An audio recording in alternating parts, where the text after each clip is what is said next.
Hey, welcome to my hike.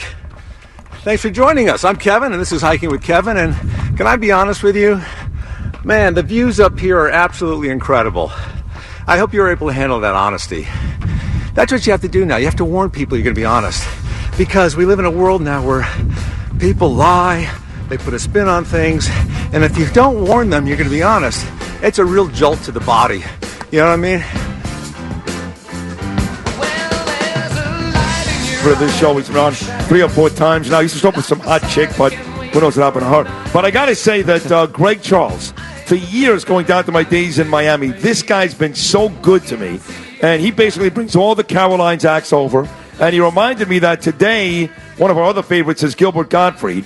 And today is Gilbert's birthday. You have any idea? Happy birthday, there you go. Gilbert. Happy birthday. Well, poor Gilbert. We haven't seen him in a long time. No, I just saw him 2 weeks ago. Yeah, I told you. But he didn't want to come in. He wanted to do it on over the phone. Right, he's coming in. He's coming in. He's coming in next week. Okay, but I good, saw him good, in the street, and every time I see him, it's like the first time. But Kevin, on the other hand, Kevin Nealon, who'll be at Carolines tonight through Saturday. Of course, you can go to carolines.com and buy the tickets in that CBS TV sitcom Man with a Plan. That's Mondays at 8:30. And you just heard his YouTube series, which is called Hiking with Kevin, which you talked about last time. In fact, you did what every guest does. You invited me and Bernie on and never followed up. Every guest does that. Right. And you're just so full. You talk about being honest. We're sitting there looking at the phone, waiting for a call. Where the hell's nothing? Nealon? Yeah. Well, may I comment on that? Not really. First of all, welcome to the show. Thank you And very much. thanks for coming down. I'm coming to the studio in person. I don't call phone. That's right. See that? Yes. And that's and how do we repay you? We yell at you. Will you show up the next time I invite you for a hike? I was there waiting for you guys for like 2 hours. So you contacted Jill. She didn't tell us? She did not tell you. Yes, apparently. I know it was you. I know it wasn't Kevin. No, be honest. You're never going to invite us, sorry. Because you have like real stars there. Like you don't leave this. The guy city. that played in the show with the car, David Hasselhoff. Oh, David. He hasn't been on the show. But you guys don't leave the city. No, we do. You wouldn't fly out to L.A. to do a hike. No, we wouldn't. You would fly us out to L.A. No, listen. This That's guy. why you didn't show up. We would do anything. But by the way, hiking with Kevin, it sounds like a fun thing. Is it like a Bear Grylls thing where you rough it in the woods? No, it's only pack for a lunch. We hike like an hour or two. Oh, and some of the hikes are a little more challenging than other hikes. I have Nice. some guests that aren't real hikers, so we do a flatline hike. We have a cup of coffee. You mean real hiker? Like you actually like hook up like the apparatus? And No. The only apparatus sometimes is a cup of coffee. That's it. Yeah. And is it altitude, Kevin, or is it rocks? Sometimes it's rocks and altitude. Other times it's flatlining. It's just walking flat, Right. like Spade. David Spade didn't want any kind of an incline. Right. And so I said, okay, I got a good trail for that. So he comes, and there was a 1% incline at one point, and he got picked crazy. it up. He got crazy. It's almost he had to sit down. What's wrong with him? He's a skinny kid. He looked like he's not Louis Anderson for God's Well, sake. he's got some joint issues, I guess. Dave does. No, Dave does. He's great. He's great, Listen yeah. to what Dave does. I met Dave once. We're good friends. Oh my God! I don't understand why a show like that has your star power. And Your star power. Right, and you got guys like David Spade. Yeah. Why is that on YouTube? Why isn't that on Netflix or network television? Why is it on YouTube? Well, Netflix didn't want it. Oh, you did go to them? Yeah. They wanted Yeah, no, we're Obama taking- with we're David taking it Letterman around. instead? I don't know what they want, but Look, we're taking who it cares? around. It's on YouTube. The man is on a CBS sitcom, A Man with a Plan. Great show. And he's performing at Caroline's tonight for through Saturday. That's right, Thursday through Saturday night. Right. Yeah. So, Two shows don't on worry Sunday. about why it's not on Netflix. It's fine. I look at Nealon like he's like a major star. Look, the truth is, I like to keep a little niche kind of a thing on YouTube. I is don't that want true? branching out where there's a lot of other shows. No, Just you're come right. right to my channel, Kevin Nealon That Comedy. is kind of cool. Hashtag hiking with Kevin. You see the hike, you go for a You hike. make money on It's that fun. thing? Not much. Not much. No. But you make enough money with CBS, and then you dealt weed in California for a couple of years. I Probably. do. Yeah, I make all of my money from dealing weed. But it's weed I've had since the 70s. Right. Which is very weak stuff. Well, it's like wine. No, it's been fermented, and it's much. That's why when he was on that show on Showtime, which was a brilliant Weeds. show. Yeah, he wasn't acting. That's kind of like Howard Stern in Private Parts. That's right. That's right. He's pretty sharp for a guy, if that's true, and I don't believe that. He's, usually those guys. Actually, that was not real pot we smoked on that show. It was Right. actually what they smoke on every TV show. A lot of people know it's called a honey rose herb. Really? Yeah, it's very light, but it's got a little bit of a kick to it because you get it from the honey rose herb cartel in Colombia. Take a break. We'll be right back. Kevin Nealon, that's funny. But you're not that type of guy. You don't like drink or do. Never. I'm like you, man. I'm all about my body, keeping in shape. No, you're in great shape. You're in great shape. Very handsome. God, yeah. But you say you're like me, but there was a time when I was doing a lot of cocaine and drinking. Were you really? Oh, God, 30 years. Went to rehab twice. You were doing blow? A lot of blow. How's your nasal passage? I burnt a hole through the middle of my... Did you really? Terrible. Yeah. Awful. No, he was... You never did that? He didn't need that, though. I did. I still needed that. But look, you're like type A personality right now. What does that do when someone like you don't want to be next to me. I build homes. I build communities. I built half a Boca Raton in one night. And I wanted a second 8-ball.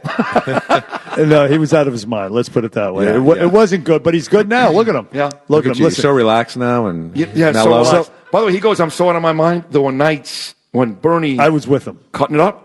I was there. Really? Bernie, you were partaking in? Well, there were occasions. Plenty, but Kevin. I've never done coke in my life. Never? I've been Not- offered, believe me, in the 80s and 90s, I've been offered tons of coke. Especially on SNL. At a lot of like clubs and radio Right. stations, Yeah. especially this one, but I never took it. You should, that's discipline. I mean, back in the day, everybody was. It's not really discipline as it is fear. I don't like to put stuff in my body that I can't. Once it's in there, I can't get it out. Right. Control it. Well, good for you. That's admirable, I guess. Look. I caught myself and said no more, no mas. I Sounds eventually like it got was religion. fun. I mean, it was a lot of fun. If I had the nerve, I would have done For it. like the first 2 hours, it's fun, and then. Oh, God. The next 3 days. Yeah, is it's enough. terrible. So, now, It's what awful. about your heroin experience? How was That was I've only done that once. I snorted Did you it. really? Yeah, I don't want to put a needle in my mouth, but I did snort it. Yeah. You didn't want to snort a needle? No, I don't want to snort it. Hey, listen, Kevin Nealon, you grew up. You graduated from did Catholic grow up. high school in Connecticut. Yes. But we're talking about Alan Alda a little while ago, and he was on with us a couple of weeks ago. He's Yeah. a New York guy, and he still lives in Manhattan. But you sold out. You went to Hollywood, and now you're too good for New York. What's going on?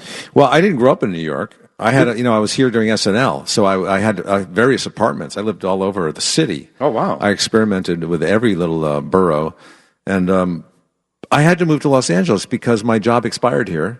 And you have to have a job in New York to be able to live here. True. A really good job.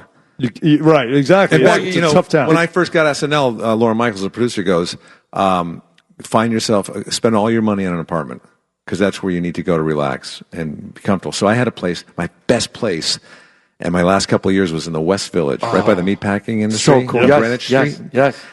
It was a walk-up federal building. I was on the second and third floor, I think, or third and fourth floor. Easy walk-up, 4 bedrooms, 4 fireplaces in the living room, high ceiling on the my top God. floor. It looked like the Friends kitchen, you know, on the episode. Where do you find that? But that was it. Yeah. So when the jobs dried up, though, that's when you had to go where the jobs were, and that's your excuse for fleeing our town. You call it jobs, I call it love. Yeah. You got to go where the love is, there man. it is. You got to go where the True, love Now, is. listen, that. LA is True gorgeous. that. We had, who was that rapper who was in here a couple weeks ago? He R. also- Kelly? No. What's his name? The guy. He went to LA from the Bronx. The guy, actually, Curtis Blow. Curtis Blow, that's right. He loves about saying. Speaking of Blow. Yeah, talking about Blow. So, and by the way, I asked him, I said, did you get that nickname because you did as much as me? And he denied it. He gave denied some it, other which is a cockamamie, lie. That's a lie. So, when they go over the greatest SNL players of all time. I don't like those lists. No, When I don't Rolling either. Stone comes out with like the best, they rank everybody. It's such bogus. It's so subjective. Comedy is so subjective. Well, it's not subjective. I only say that Let's- because that was no. last time. Yeah, that's what I'm saying. That's why you're saying that. I mean, no one's going to argue Eddie Murphy's success, Adam Sandler's success, Steve Martin. The list goes on and on. But on a serious note, forgetting about success off the show, on the show, you absolutely top 5. I was the 100%. best. I was number 1. Number 1. Okay. Yeah, on the show. Well, on yeah, the of show. course. Yeah. You have to say. You really were. You were great at that. You were great. A lot of guys got better later. You were great on SNL. Thank you. And it's never been the same since you left. Do you know how I got on that show? No. A lot of people ask me, how did you get on SNL? Although they phrase it more like this. How did you get on SNL? Well, just before you even you started, you appeared on Johnny Carson's show. Yeah, I was a stand-up. I mean, I was never even going after that show. Let me tell you something. That's amazing that you were on Carson's show. We're sitting here. That is cool. What, 2 degrees of separation? Yeah. Us, you, Johnny Carson. I mean, that is incredible. You guys worked as pages over there? No, but we were on the, I worked at 30 Rock. We were on the for many Pat years. Sajak show twice. Yeah. in fact, I love the way you call it the Pat Sajak show. You mean the talk show or Wheel of Fortune? I was working at 30 Rock when you were on in 1984 when you were on Carson, but that was L.A., right? Yeah, it was L.A. Okay. So, but anyway, you were on Carson's show. That's where you got your first big break, and then you moved on later on to Saturday Night Live.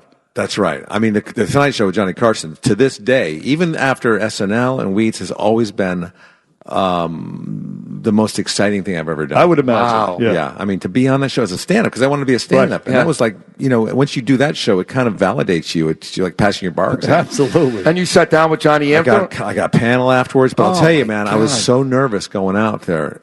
To my mark on the floor. When they open up the curtains, he introduces me, and I'm thinking, I'm doing it. I'm finally doing it. Yeah. And I forgot my line. I couldn't remember the opening line. The audience is applauding still. I'm thinking, what is it? What is it? That's terrible. And the last clap ended, and I rembered it. And then you kicked it. And I started going, and I was getting applause breaks and laughter. I could hear Johnny laughing over my shoulder, and Ed burping, and then I thought, man, I'm killing it. And then I go behind the curtain, and the talent coordinator says, go back out there. He wants to talk to you on the couch. And I know everybody's watching it at the Improv. That's great. Is that how you get your job at SNL because of that, or something else happened somewhere? Well, what happened was I was friends with Dana Carvey, and he got selected that summer to be on that coming fall. And I was excited for him. And I was also dating Jan Hooks at the time. And I was excited for her because she was up for it. And I wasn't even thinking about being on it. And so Dana calls me one day from Lauren's house. He goes, I'm out at Lorne Michaels' house. They're looking for one more cast member. I told them about you, and I think they want to see your tapes. Guess who's in the kitchen? Bill Murray and Dan Aykroyd. I said, you're kidding me. God. Oh, no. And I didn't even hear the other stuff because I knew I'd never get on that show because I'm just I don't do sketches or characters. I'm a stand-up, just a really, really good stand-up, Right. And so I sent him my tape, and 2 weeks later I get another call. I'm back at Lorne Michaels' house. Guess who's in the kitchen? Steve Martin. I said, you're kidding me. No. Anyway, Lauren, like your tapes, they're going to fly you in for an audition. I said, Steve Martin's in the kitchen? I didn't even believe the other stuff. Next thing I know, I'm auditioning, I'm doing it at 30 Rock, Studio 8H. And I know it's just a free trip to New York. I'm never going to get it. I fly back. 2 weeks later, I'm sitting in front of Lorne Michaels. He goes, he's offering me a job at SNL. I said, well, let me think about it over the weekend. Because that's the way I roll, man. Sure. Wow. That's how I get. That's how I get things. You don't want to seem desperate. How do you think I ended up on your show? I work it. That's how I work it. I'll call him back next week. Right. So the next thing I know, he goes, well, you think about it over the weekend. We'll see you in New York on Monday. Next thing I know, I'm here and I'm at his house. Unbelievable. And I'm at Lorne Michaels' house in Long Island. And I got a call from Dana. He goes, Kev, I'm back at Lorne Michaels' house. Guess who's in the kitchen? I said, I'm in the kitchen now, tough guy. Because I showed up. Great. I'm in the kitchen. That's story. Great. What a fantasy. A dream come true. Well, it could happen to a nicer guy. I want you guys to all go see Kevin Nealon again. He's at Caroline's tonight through Saturday. Carolines.com is you get all the info. You get tickets. Watch him on CBS, A Man with a Plan, every Monday night at 8:30. And check out, it's a great show, his YouTube series, Hiking with Kevin. We love you, by the way. Thank you. I love you guys, too, man. The great I think Kevin about you all the Nealon. time. He is fantastic. Thank you, Kevin. You can call in next time on the Bernie and Sid Show.